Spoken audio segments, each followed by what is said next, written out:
In today's video, I'm going to teach you how to upload files in monday.com. We'll start on your Monday homepage. From here, head into Workspaces, which is where your teams and projects live. Choose the workspace where you want your files to belong so they're easy for everyone to find later. Next, create a place to put those files. Click the plus sign, choose Add New, and select Board. A board keeps your tasks and assets in one organized view, so files stay attached to the relevant items rather than getting lost in chat or email. Give the board a clear name so teammates instantly understand what belongs there. With your new board open, add a dedicated spot for attachments. Click the small plus sign at the top of your columns to add a column.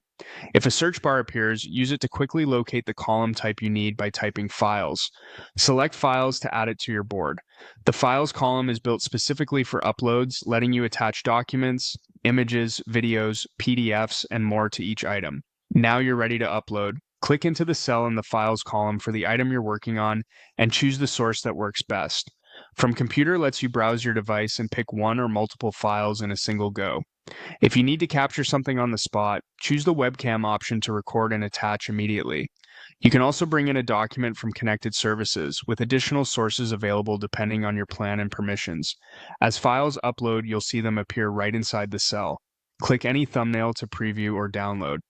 Keeping your file names clear, like including project, version, or date, makes it easier for teammates to know exactly what they're opening. If your upload is large, give it a moment to finish before navigating away so everything saves correctly.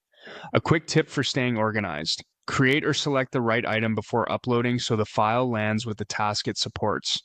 If you ever can't find the Files column while adding a new one, use the column search to locate it fast. If certain upload sources aren't visible, that's usually due to admin settings or plan limitations.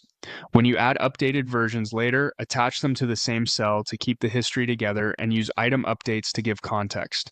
That's it. You've navigated to your workspace, created a board, added a files column, and uploaded from your preferred source. Follow this flow each time you need to attach assets to your work, and your team will always find the latest files exactly where they need them.